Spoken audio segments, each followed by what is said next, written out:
Alhamdulillah, alhamdulillahilladzi an'ama 'alaina bi ni'matil iman wal Islam wa arhamana bi syariatil Islam wa faddalana wa akramana bi khairil umam. Wassalatu wassalamu ala sayyidina Muhammadin khairil anam wa ala alihi wa ashabihi zawil judi wal karam, amma ba'd. Subhanaka la ilma lana illa ma 'allamtana innaka antal alimul hakim. Kami takzimi dan dimuliakan para orang tua kami, para sesepuh, mudah-mudahan asbab mereka dapat rahmat Allah Subhanahu wa taala. Hadirin Bapak Ibu jamaah salat maghrib Masjid Agung yang dirahmati dan dicintai oleh Allah Subhanahu wa taala. Alhamdulillah, kita bersyukur kepada Allah atas segala nikmat yang kita rasakan, baik nikmat zahir, terlebih nikmat batin, nikmat keafiatan. Mudah-mudahan Allah Subhanahu wa taala senantiasa membimbing kita sehingga kita dalam perlindungan Allah Subhanahu wa taala. Mudah-mudahan dalam kita melalui hidup yang singkat ini diberikan oleh Allah Subhanahu wa taala inayah dan ma'unayah sehingga kita dimudahkan dalam mendekatkan diri kita kepada Allah Subhanahu wa taala. Amin ya rabbal alamin. Salawat dan salam semoga tetap tercurah kepada pengharibaan junjungan kita Nabi Muhammad sallallahu alaihi wasallam, yang juga terlimpah kepada keluarganya, para sahabat, para tabi'in, para ulama, para pejuang agama, para mutaqaddimin wal mutaakhirin, dan para pahlawan-pahlawan kita, pahlawan tempatan dan jasa guru kita semua. Mudah-mudahan mereka kita diberikan inayah Allah Subhanahu wa taala, diberikan himmah untuk dimudahkan mengikuti jejak langkah Rasulullah, mengamalkan sunnahnya, mencintai beliau, dengan kita berupaya dalam kehidupan sehari-hari mengikuti sunnah beliau, dan mudah-mudahan Allah Subhanahu wa taala akan mengumpulkan kita bersama di bawah naungan syafaat umat dari Nabi kita Muhammad sallallahu alaihi wasallam. Amin ya rabbal alamin. Bapak Ibu jamaah sekalian yang dirahmati Allah Subhanahu wa taala, kembali kepada kajian kita yang kita pergi mengenai dasar dari kitab Safinatun Najah. Alhamdulillah, kita sudah kemarin menuntaskan dalam beberapa pertemuan tentang masalah wudu, mulai dari syarat-syarat wudu, kemudian fardu wudu, lalu pembatal wudu, hal-hal yang diharamkan yang dimakruhkan ketika kita dalam keadaan tidak berwudu, dan sudah kita bahas tuntas tentang masalah kesunahan di dalam wudu.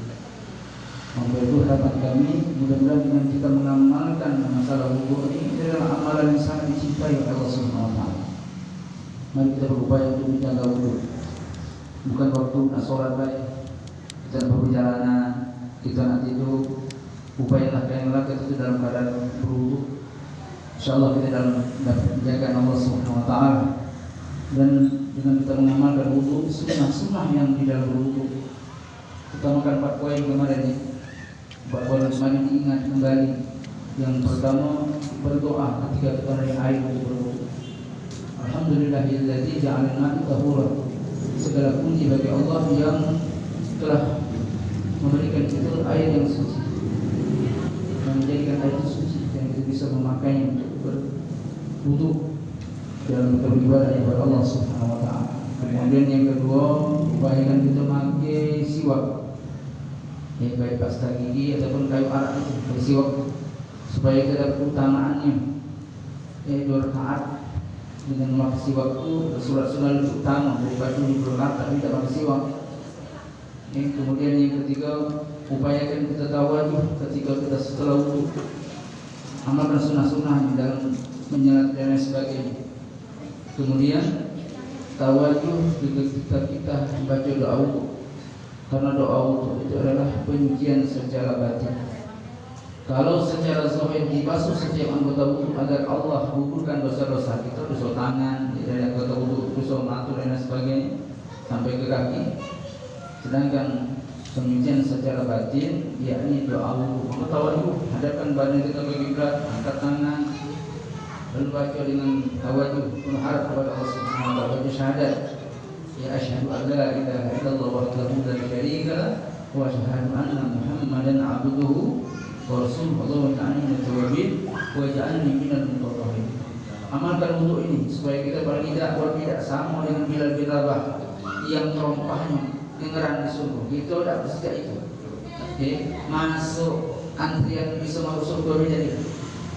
Karena kita dengan menjaga wudu meredam murka Allah Subhanahu wa taala, mendatangkan ridhonya Allah Subhanahu wa taala. Mudah-mudahan dengan kita belajar tentang masalah wudu kemarin secara sempurna, insyaallah kita dibimbing oleh Allah Subhanahu wa taala untuk menyenangi berwudu dan menyempurnakan wudu walaupun kondisi apapun, capek, dingin dan sebagainya.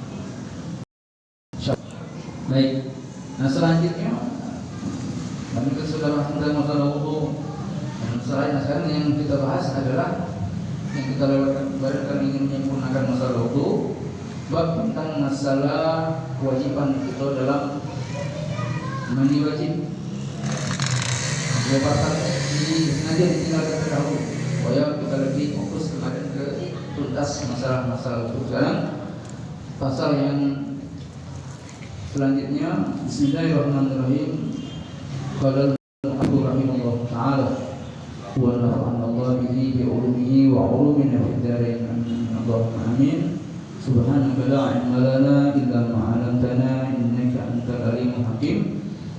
Bila annahu qala faslun fasal mujibatul ghusli sittatu. Yang mewajibkan seseorang itu mandi atau yang disebut dengan mandi wajib itu sittahun, ada 6. Jadi kalau maka wajib seseorang dia untuk mandi, namanya mandi junub ataupun mandi wajib. Apabila di antara 6 perkara itu, penyebab yang pertama menyebabkan seorang harus mandi wajib adalah ilajul husbah fi farj, masuknya alat kelamin kepada alat kelamin perempuan. Husbah itu istilah itu, maaf kalau helm itu sampai masuk ke alat kelamin perempuan, maka wajib mandi sekalipun tidak mengeluarkan mani. Jadi kalau suami istri berhubungan intim, kemudian masuk husbahnya tadi, husbahnya itu helmnya masuk, maka wajib mandi sekalipun tidak mengeluarkan mani. Insyaallah ya, sekali kafir. Baik, insyaallah terang, insyaallah. Baik itu terhadap lawan jenisnya itu, misalnya si mayit, tetap. Misalnya yang lawan jenis perempuan yang meninggal, binatang apa ya, tetap harus mandi. Itu perkara ini. Ada masalah yang lain, masalah dosanya lain. Tapi dalam ini adalah tentang masalah sebab yang menyebabkan kita harus mandi wajib. Jadi pertama, masuknya ke dalam alat kelamin laki-laki dengan minimal buluknya itu masuk, kalau tidak sampai sifat semuanya itu adalah iman mandi. Itu yang pertama. Insyaallah paham, insyaallah. Kemudian yang kedua, wa khurujul mani, keluarnya mani. Apabila seseorang keluar, maka bertanda dia sudah akal balik dan wajib dia mandi. Baik keluarnya mani itu disebabkan hubungan suami istri ataupun melalui mimpi basah misalnya, ataupun mungkin menghayal, atau mungkin terlalu tidak terasa bangun tidur tak tahu basah. Nah, tidak tahu mandi. Apa ciri-ciri mandi? Yang pertama, baunya seperti bau kata pasir, atau tidak bau kurma, itu salah satu ciri.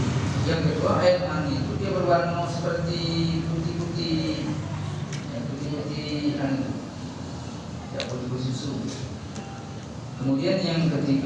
kiri mani itu dia keluar dengan cara beda dengan air sini. Kalau air mani dia keluar tandanya, dia keluar dengan muncrat keluar. Dan kemudian yang keempat, kiri mani itu dia keluar dengan mengeluarkan rasa lezat dan nikmat yang melalui. Itu salah empat ciri daripada air mani. Hukum air mani itu tidak najis, tapi ketika seseorang keluar mani, wudunya tidak batal. Tapi yang lebih berat lagi dia harus mandi wajib. Itu masalah. Menunjukkan bahwasanya mani itu suci, bukan mani berasal dari air seni. Air mani itu adalah saripati makanan yang kita beda di kami, buatnya beda. Hukumnya air mani itu tidak najis. Andai kan misalnya mani itu terluka di pakaian kita kait misalnya, najis misalnya, lalu kita bawa sholat, sah tidak sholat kita? Sah. Kenapa? Karena mani karena dan dua orang yang keluar mani maka wajib untuk dia mandi. Artinya harus mandi wajib dulu, baru berwudu lagi, kemudian melakukan sholat atau sebagainya ibadah-ibadah yang berkaitan dengan wajib. Baik, atau seperti baca Quran misalnya, dia harus mandi wajib dulu. Itu ya. Yang kedua, keluar mani. Yang ketiga, wal haid, dan keluarnya darah haid, menstruasi bagi perempuan. Kalau perempuan keluar darah haid, dan ini ada masa-masanya, ada ketentuannya. Minimal perempuan haid itu sehari semalam minimal. Kebiasaannya seminggu, maksimalnya 15 hari. Kalau lewat dari 15 hari masih keluar, berarti itu bukan lagi darah haid, termasuk darah istihadah, darah penyakit. Sehingga dia orang sudah wajib untuk mandi dari berhadas besar dan dari haid. Ada kondisi misalnya masih ada keluar darah, maka dipakai tutup dengan apa-apa seperti sebagai menahan. Jadi tetap wajib melakukan sholat. Jadi secara singkat, darah haid itu adalah darah perempuan yang sudah ada ketentuan dari kebiasaannya itu seminggu, ada yang 5 hari, ada yang 7 hari, maksimalnya 15 hari. Artinya kalau sudah lewat dari 15 ketentuan yang disepakati, maka dia disebut dengan darah istihadah, darah penyakit. Juga tetap dia mandi wajib, lalu melakukan kewajiban seperti sholat, kalau puasa malam dan puasa. Dan untuk lebih detail lagi tentang masalah macam-macam bentuk darahnya, apa bahaya dan permasalahannya dalam juga lebih lagi ketika masuk ke waktu. Dan khususnya kalau lebih tepatnya kalau untuk perempuan dia belajar berusaha lah lebih baik. Dan kalau kita laki-laki itu apa namanya insyaallah lebih paham. Pemahaman tentang masalah bahas darah kita tekankan lagi untuk kita lebih berhati-hati mengingatkan masalah mungkin istri kita, mungkin anak perempuan kita, yang mereka ketika masa-masa akan berhentinya atau masa-masa dia selesai dari haid dan akan mendekati dari masa datangnya haidnya lagi mencerdas. Nah, kita perlu mengingatkan agar jangan sampai anak-anak perempuan kita tuh, perempuan itu mereka menunda-nunda sholat. Misal tuh, benar biasanya tanggal sekian haid. Nah, misalnya balik sekolah, budak biasa udah di balik sekolah, capek lah, mungkin makan dulu, kadang buka HP dulu, atau kalau ada tugas, sholat dulu. Sehingga kan sholat panjang ya, bisa jam 3. Jam-jam dekatnya makro jam 3, jam setengah 3 lah. Padahal kalau dia balik kan jam 1 lagi bisa sholat, jam 1 lagi bisa sholat. Nah, karena dia menunda waktu sholat tadi, sholat zuhurnya belum, tahu-tahu menstruasi datang, haid datang. Nah, sehingga perempuan yang ketika dia mulai sholat sebelum datangnya waktu haid, maka tergolong orang yang melalaikan sholat. Alhamdulillahnya waktu haid tidak perlu dikodok, tidak perlu diulang sholat ketika perempuan itu haid. Itu istimewanya perempuan itu, bapak-bapak yang sekalian. Perempuan kalau dia haid tidak perlu diulang sholat. Sholat wajib tidak perlu dikodok. Itu rukhsahnya untuk perempuan. Tapi harus berhati-hati, jangan sampai ketika mereka selesai haidnya, kemudian ketika belum datang, dia belum melakukan sholat sehingga datanglah haidnya, sedangkan dia meninggalkan sholat, artinya menunda sholat, maka dia termasuk berdosa, termasuk melalaikan sholat. Ini kita nasihati perempuan anak kita segera khawatir kaki dia belum sholat, waktu haidnya dah datang. Di waktu isya, waktu subuh, 5 waktu sholat itu. Insyaallah. Baik. Jadi itu tadi. Yang ketiga, ketika perempuan dia selesai dari haid, maka dia wajib untuk mandi.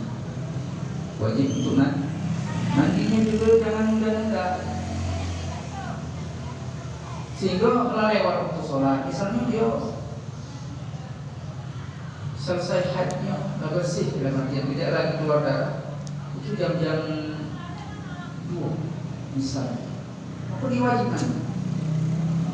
Nah kan masih ada waktu sholat, kerjakanlah waktu sholat. Artinya agak aku mandi sore kayak, mandi sore kayak, karena tidak biasa mandi siang, tidak biasa mandi subuh misalnya. Kalau perempuan, sehingga agak lah subuhnya lewat kan? Misalnya perempuan yang selesai haidnya itu waktunya misalnya sebelum subuh, katakanlah jam 1 malam, jam 2 malam bersih. Artinya subuh itu dia wajib mandi sebelum subuh. Gak wajib mandi dia ketika sholat. Dia sudah wajib untuk menunaikan sholat subuh, tapi tidak tahan. Kaki baik pas anak zuhur merah mandi. Nah ini termasuk berdosa. Artinya lah melalaikan sholat. Cepat-cepat segera mandi. Cepat-cepat segera mandi, dan ketika ada waktu sholat itu kerjakan sholat. Sholat apa? Sudah. Kemudian yang keempat, wanifas, darah nifas. Ketika melahirkan berkendara nifas. Nanti juga sudah selesai nifas. Ini kita babnya lagi. Itu lebih panjang, ini kita bahas tentang masalah kewajiban untuk nanti. Jika perempuan telah selesai dari nifasnya, ada yang 40 hari, maksimalnya 60 hari. Ada yang segitu, tergantung kebiasaan, tapi maksimalnya dari nifas itu 60 hari. Baik. Untuk lebih lanjut lagi ada pembahasan sendiri tentang masalah ini. Nifas, haid nifas nanti ada pembahasan sendiri. Kemudian yang kelima, wal wiladah, dan ketika melahirkan. Jadi perempuan itu ketika melahirkan wajib mandi. Sekalipun misalnya bayi yang dilahirkan cuma meninggal, asal haid meninggal, perempuan tetap wajib mandi. Kami mandi setelah melahirkan, wajib tubuhnya. Ini yang kelima. Haid dan nifas dan wiladah itu untuk perempuan. Jadi perempuan jika mereka haid, nifas, wiladah itu tidak perlu dia mengqadha sholat, tidak wajib sholat itu diulang. Itu rukhsah untuk perempuan. Tapi kalau puasa Ramadan wajib diqadha kalau puasa Ramadan. Baik. Nah, yang terakhir yang keenam, wal maut, orang yang meninggal. Nah, orang yang meninggal maka wajib dia dimandikan. Kalau dia meninggalnya bukan mati syahid. Kalau dia mati syahid, meninggal tidak wajib dimandikan. Ini dalam keadaan terbunuh, ya, dalam membela agama, ya. Bisa seperti saudara-saudara kita di Palestina, jika mereka kubur di medan perang, tergeletak, penuh luka, tidak wajib dimandikan, cukup dikafani langsung dikubur. Nanti mereka tidak wajib dimandikan. Dan selain itu, setiap orang yang meninggal maka wajib dihukumi dia dimandikan. Sehingga kita berkewajiban untuk memandikan si mayit ini. Hukumnya fardu kifayah kalau untuk kalangan kita awam. Demikian berlaku fardu kifayah itu ketika mandikan mayit, ketika sebagianlah mengerjakannya, yang lain akan melakukan lagi. Fardu kifayah. Kalau ada sebagian sedang mengerjakannya, yang lain gugur, tidak perlu sholat lagi. Tapi dalam istilah ilmu akhlak, ya, akhlak adab, orang yang berbakti kepada orang yang telah meninggal, maka dia ngurus jenazah orang tuanya. Dari hukumnya wajib. Hukumnya wajib. Masya Allah. Alangkah subhanallah, alangkah suatu kerugian kalau kita selaku anak ketika orang tua meninggal, ya, kita tidak mandikan dengan alasan. Pertama, itu bukan gawean kami, sudah ada persatuannya dari infak, kami memberikan iuran misalnya. Itu pendapat yang keliru. Itu pendapat yang keliru. Walaupun ada persatuan amal kematian, tidak dibantu. Tetap kewajiban bagi anak yang ketika orang tua meninggal, anak dulu yang mengurus jenazah orang tua itu. Hukumnya apa? Fardu ain kalau dia si anak tidak ada berhalangan, halangan tidak, uzur tidak, mampu, tapi tidak mau memandikan mayit untuknya, na'udzubillah. Kalau selama ini yang memandikan itu dari baru lahir sampai baca mandi dewek siapa? Untung. Masa untung ketika meninggal itu ada galak mandikan? La haula wala quwwata illa billahi aliyun. Dari sahabat Abi Sa'id Al-Khudri, ada seorang pemuda datang kepada Rasulullah SAW. Ya Rasulullah, sesungguhnya kedua orang tuaku telah meninggal. Hal bagi alaihi syai'un abarahuma. Masih ada tak kira-kira kewajiban aku selaku anak yang berbakti pada kedua orang tuaku yang telah meninggal? Masih ada tak kira bakti pada orang tua yang telah meninggal? Aku jawab Rasulullah, bala, ya, masih ada kata dulu. Yang pertama, as-salatu alaihi. Kalian menyolatkan kedua, maknanya mengurus jenazah untuk mulai memandikan, mengapani, menyolatkan sampai menguburkan. Dan masya Allah luar biasanya ketika kita ini galak khidmat ngurus mayit, utamanya memandikan. Dari Aisyah bahwasanya Rasulullah bersabda, siapa yang memandikan jenazah kemudian dia tutup aib jenazah tersebut, dari situ tentang kondisi, Allah akan menggugurkan dosa orang yang memandikannya itu seperti bayi yang baru lahir. Masya Allah, luar biasa kan? Itu kalau orang lain, jangan kalau untuk kita dewek, keluarga kita dewek yang kita mandikan. Kenapa? Itu dasarnya keutamaannya orang yang memandikan jenazah. Kalau dalam hadis yang lain, orang yang mengurus mayit itu memandikannya seperti satu kira sama dengan sunjak balai 20 pahala. Nah, maka dari itu, maka ini anak bagian jika sahabat kita juga praktekkan di sini. Di samping kita belajar fikih, kita juga selingi dengan ibadat masyarakatan. Kalau istilah kuliah itu ibadat masyarakatan. Kalau istilah kita itu hukum kalau dibayar, ngurus masalah mayit, ngurus tentang masalah, misalnya pembahasan masalah zakat, pembahasan tentang masalah fardu, ilmu faraid. tentang masalah kurban kaitannya dengan masyarakat. Namanya kenapa? Supaya ini suatu amalan yang luar biasa pahala. Termasuk ngurus mayit tadi. Kalaulah mandikan mayit baik orang lain Allah berikan pahala bagi orang yang memandikan seperti bayi yang baru lahir, kuburkan rusuhnya.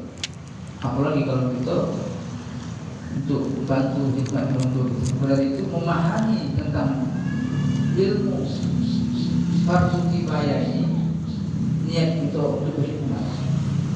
Mungkin untuk itu mungkinlah dimaafkan oleh Allah Subhanahu wa taala. Tapi dengan kita mempelajari tentang masalah ngurus mayit, niatnya bahwa kita ini ingin berbagi berhikmah. Kalau mungkin untuk tetangga kita, mungkin saudara kita, mungkin keluarga kita, kami kita perjalanan hidup, kita lagi ada perjalanan, entah kita lagi biasa, entah lagi dalam perjalanan pergi suatu tempat. Di suatu tempat itu rupanya ada yang tak tahu masalah ngurus mayit. Cara mandikannya macam mana? Tak tahu cara nyorotannya macam mana. Nah, kita yang paham tentang masalah ini, kita niat mengajarkan supaya kita pun mendapatkan kebaikan dari Allah Subhanahu wa taala. Kata Nabi, "Man dalla ala khairi kafa'ili." Saya mengajarkan sesuatu kebaikan seperti dia mendapatkan pahala seperti orang yang mengerjakan. Karena sedikit pun mengurangi pahala orang yang mengerjakan itu. Dan ilmu yang bermanfaat. Sedekah itu kan duit banyak. Sesuatu yang bisa dimanfaatkan berhikmat namanya itu luar biasa. Luar biasa. Sekalipun kita tidak bisa bantu, ya mungkin karena mereka paham. Paling tidak kita memberikan suatu pengalaman atau cara kajian yang kita pelajari, yang kita pahami, sehingga inilah menjadi amal jariah. Jadi yang bermanfaat.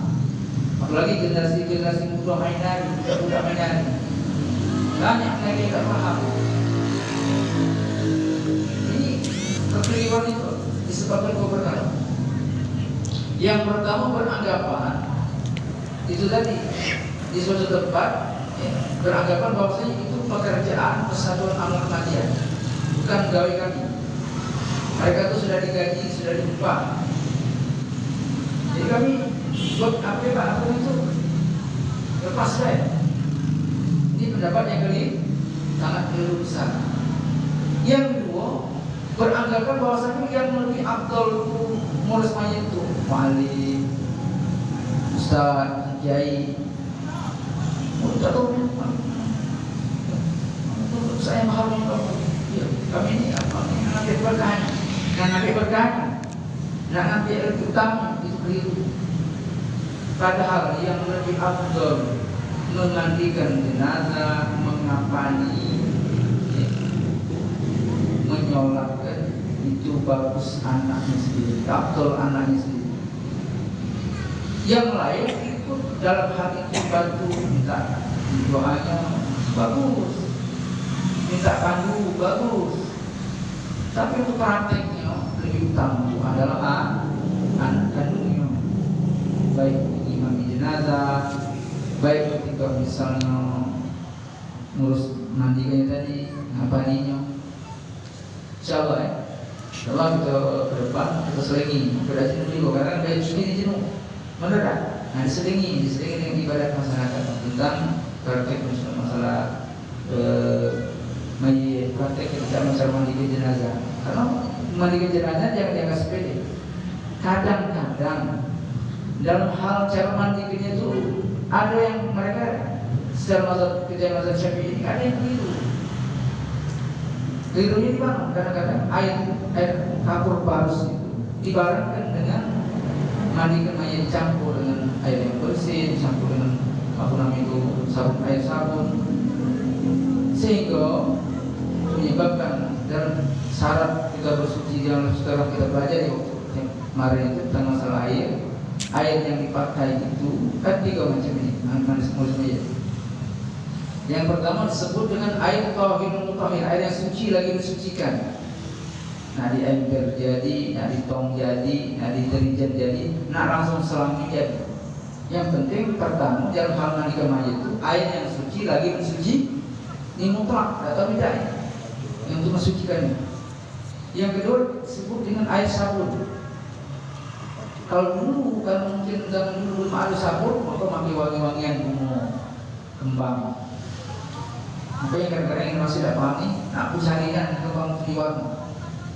Aku cuma kira jenazah supaya dia tak ngaji, supaya dia dalam jadilah saya baca sini. Asli padahal tujuan apa namanya, air yang berasal dari bunga-bungaan wangi ke bunga melati, bunga mawar, harum kan? Kalau dulu kan belum ada, sekarang milih aku kan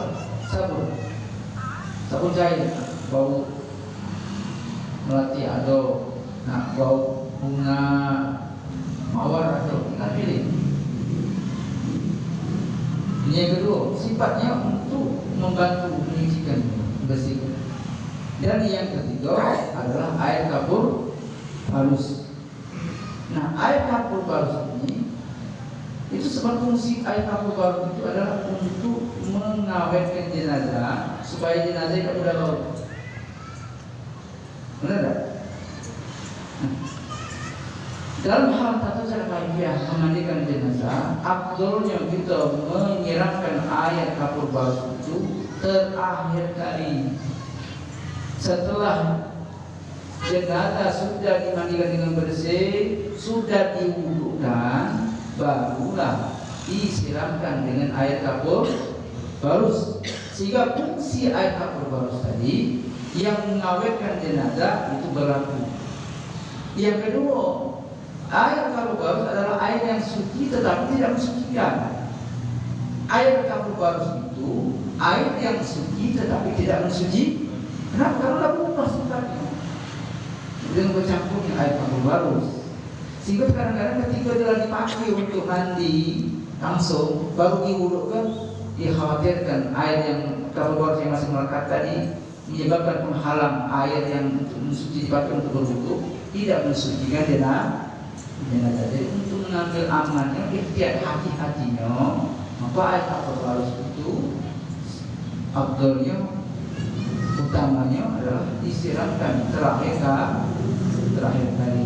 Nah, inilah perlu pemahaman. Kadang-kadang sempat, kadang-kadang dicampur. Ketika dipakai untuk wudu itulah,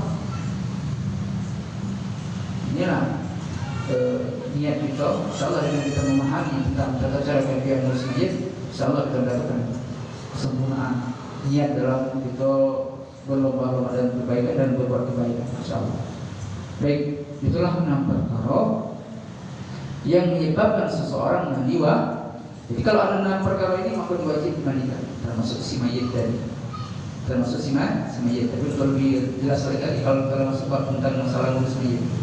Jadi anak musul dengan pengurus, seminggu kita belajar fikih, seminggu kita belajar tentang fardu kifayah. Tuntaskan masalah tentang ngurus mayit, mulai dari mandikan, praktek berapa? Tidak mesti ada bagi penyanyian kan? Mungkin ada boneka ya. Lagi kita bacakan cara ngapain mayit, ya. Kemudian tak cara kita nyolat jenazah. Ayat dulu lah. Atau mungkin nak jadi yang contoh dan tidak pokok. Baik.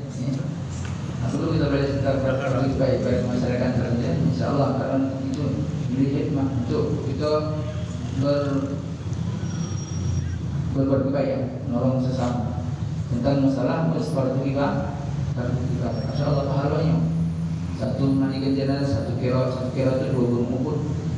Ngapaninya 1 kira 2 gunung Uhud. Yang menyalakan juga macam itu. Sampai kita menguburkan juga sama, mendapatkan pahala 2 gunung Uhud. Sementara ini kita dapatkan adalah duduk di majlis, ya, sesaat di majlis seremoni itu lebih baik daripada menyolatkan jenazah 1000 jenazah. Seperti lebih 1000 rakaat salat sunnah dan menjenguk orang yang sakit. Alhamdulillah. Baik, sampai di sini. Nah, kita lanjutkan baik. Dikit lagi. Kalau tadi tentang masalah kewajiban kita untuk mandi, ada pernah perkara yang menyebabkan kita mandi wajib. Nah, kemudian berikutnya, summa fasul, kemudian pasal wudu'ul ghusli isnan. fardu mandi itu ada dua macam, cuma dua. Fardu mandi itu, rukun mandi wajib itu ada dua, cuma dua macam. Ya.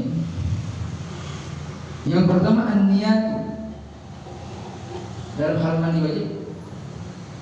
Yang kewajiban yang pertama adalah berniat untuk menghilangkan hadas besar atau mandi junub. Kalau tidak berniat, menurut mazhab Imam Syafi'i, maka mandinya tidak sah. Sama hukumnya dengan mandi biasa, mandi mubah. Tapi ketika kita hadas besar, wajib berniat dalam hati. Sunnah mazhab Imam Syafi'i dilapaskan. Nawaitul ghusla Irab al-hadas al-akbar lillahi ta'ala, fardhan lillahi ta'ala. Atau niat mandi wajib atau menghilangkan hadas besar wajib karena Allah Subhanahu wa ta'ala. Kalau tidak berniat atau tidak sah.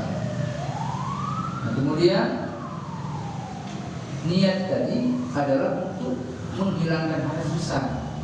Bukan niat untuk ibadah, bukan niat supaya bersih. Salah niat itu. Niat dalam baik adalah untuk menghilangkan hadas besar.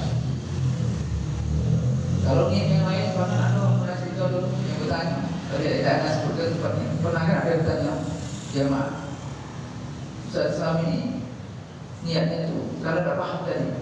Jadi niatnya ya Allah, aku niat mandi wajib pas kawin semalam. Ada yang ini karena dia belum paham, agar kalau belum pahamnya dia sampai tidak maksudnya niat aku niat melihat segala yang banyak, segala malam tu segala semalam kan banyak makan gitu ya nanti masih bersifat umum. Nah sedangkan kita dalam mandi wajib ini sifatnya khusus, niat menghilangkan hadas dalam surah Al-Maidah ayat 6 Allah Subhanahu wa ta'ala berfirman, wa in kuntum junuban fattabar. Jika kamu dalam keadaan junub maka sucikanlah diri. Mandi wajib. Dan ini yang pertama niatnya buat di dalam hati. Tidak baca bahasa apa itu apapun. Aku niat mandi wajib. Mengenai besar. Wajib Allah Subhanahu wa ta'ala. Jadilah kapan meletakkan niat itu? Ketika kita menyiraman air pertama kali. Masalah-masalah kita bahas, masalah sunnah-sunnah ini, masalah yang wajib dulu. Kemudian yang pertama tadi, yang kedua, kewajiban dalam hal kita mandi wajib adalah ta'mimul badani bil ma'. Harus meratakan air ke seluruh badan. Mulai dari ujung rambut sampai ke ujung kaki. Meratakan air yang suci lagi mensucikan. Nah, dalam hal ini perhatian kita. Dalam hal mandi wajib, pakai dulu bisa basuh kepala, baru masuk sapu, jangan. Ratakan dulu baju tadi. Dari ujung rambut sampai ke ujung badan, bahkan sampai ke perempatan. Itu yang badan-badan yang gemuk kan ada kelihatan itu dikasih di sela-sela dengan air yang suci lagi mensucikan dulu, pakai dulu pakai sabun. Ratakan dulu air dari ujung rambut sampai ke ujung kaki. Maaf ngomong. Jadi waktu teman di sini disiram, bila air itu dialirkan di sini. Kadang-kadang ini lewat air. Kadang-kadang ini lewat bahasa itu. Kalau mandi itu tak badannya seluruh airnya masuk dari ujung rambut sampai ke ujung rambut. Barulah setelahnya pakai sabun pakai sampo. Jangan baru nyiram sekali langsung pakai sampo. Sehingga kita menyiram dari dasar sempurna ketika kita bersampo atau rambutnya rontok. Rambut ada yang rontok. Nah sedangkan tadi belum disucikan. Itu pakai sampo dari apa? Itu bukan menyucikan namanya. Karena fungsi air sabun tidak dapat untuk mensucikan, membersihkan dia, tapi untuk mensucikan Tidak. Kalau maksudnya, kalau kita pakai untuk bersuci biasa, misalnya kita langsung shower bercampur air sabun sama praktis, langsung langsung air sabun, terus langsung sampai shower. Nah, belum takmimul badan, belum meratakan air yang suci lagi mensucikan ke seluruh harus diratakan dulu dari tinggal sampai kulitnya, bahkan kalau mungkin disunahkan 3 kali kan, kemudian selesai. Apalagi kalau yang pada ini mungkin ada kelebatan karena ini lewat dah masuk air, lewat air. Nah itu diselesai seluruhnya. Nah, kalau sudah baru pakai sampo, pakai sabun, boleh. Artinya jangan dulu kita memakai sampo kalau air yang kita alirkan itu belum sempurna dari ujung rambut sampai ke ujung kaki. Wallahu a'lam bishawab. Insyaallah sudah dapat mengucapkan ingat juga. Kita ingatkan lagi apalagi yang mudah-mudah. Nah, tentang memakai shower hanyalah sulap sabun. Sekarang lalu nah, bahwasanya dalam hal kita mandi wajib dalam yang diartikan itu adalah air yang suci lagi mensucikan, sedangkan air yang bercampur seperti sabun, seperti sampo itu membersihkan, tetapi tidak bisa untuk mensucikan. Artinya pertama kali adalah meratakan dulu air dari orang sampai ke ujung. Baik, sampai di sini ada pertanyaan, silakan.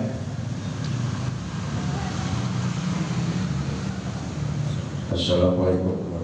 Waalaikumsalam warahmatullahi wabarakatuh. Ini das tadi beberapa soal yang sudah dibahas. Yang mandi wajib itu yang mengeluarkan sperma dan 12 gigi atau pipi. Waktu kau bujangan ini udah ngerti, dia perkonani. Kira-kira hukumnya apa itu aku tidak mandi wajib? 1 dan 2, das yang masalah mandi ke jenazah ini, yang wajib anaknya. Tetapi kalau dia dekati anak, apa mana das hukumnya? Nah itulah 2 lagi das masalah mandi wajib dari ujung rambut sampai ke ujung kaki. Jadi kan, bapak kalau rambut dia itu gundul, nanti rambut jelas. Nah, jadi 3 pertanyaan mohon dijabarkan. Masalah ini banyak yang awam. Masalah peronani tadi yang masalah. Nah itu kira-kira. Wassalamualaikum warahmatullahi wabarakatuh. Waalaikumsalam warahmatullahi wabarakatuh. Jadi keluarnya disebabkan oleh gigi ataupun melakukan onani, maka dihukum dia dalam keadaan hadas besar. Maka dalam hukum giginya dia wajib mandi. Adapun masalah onani kan dosa, itu masalah dosa. Yang dia bahas itu adalah masalah mandi wajib. Nah, kalau seandainya seorang laki-laki, katakanlah anak muda, dia akal balik, berarti kan kalau lakukan mandi itu, dia benar-benar tidak mandi wajib, sehingga dia tidak sholat atau dia sholat tidak mandi dulu, maka sholat tidak sah dan diterima oleh Allah Subhanahu Wa Taala. Karena syarat salah satu melakukan ibadah itu harus suci dulu dari hadas kecil, artinya itu hadas besar, mandi wajib disebabkan keluar air mani, entah sebab onani atau minum biasa dan sebagainya. Itu yang pertama. Jadi dia berusaha dia tinggal itu. Saya kalau tidak paham, dia disuruh taubat kepada Allah Subhanahu Wa Taala. Sholat yang kemarin ditinggalkan karena tanpa beliau berpaham tadi di kotak sholat. Nah, kemudian yang kedua singkat bahas jawabannya. Yang kedua tadi tentang masalah mandi wajib. Dari ujung rambut ke ujung kaki. Hati kalau ada kaki rambut ya, rambut, hati kepala. Hati kepala. Tapi kalau ada rambut, berarti ini bagian yang harus disucikan. Nanti dia harus dengan air. Dan kalau bisa digundul, tidak apa-apa. Malah ini berarti tinggal di dalam dia. Kemudian yang ketiga, apa yang kita lihat? Pasal dua ini. Mandi ke mayit. Mandi ke mayit. Nah, mandi ke mayit. Apa bedanya pasal mandi mayit tadi? Oh ya, kalau anaknya dekat kan keluarga, yang ada hubungan nasab dengan itu jadi utama. Paham. Baik. Wallahu a'lam bishawab. Mari kita tutup dengan doa kepada majelis. Mudah-mudahan Allah berikan kepahaman. Yang penting adalah Allah berikan kemudahan dalam mengamalkan syariat agama Allah Subhanahu wa taala. Mari kita tutup dengan doa kepada majelis. Subhanallah wa bihamdihi. Subhanakallah wa bihamdika asyhadu an la ilaha illa anta astaghfiruka wa atubu ilaik. Wa Assalamualaikum warahmatullahi wabarakatuh.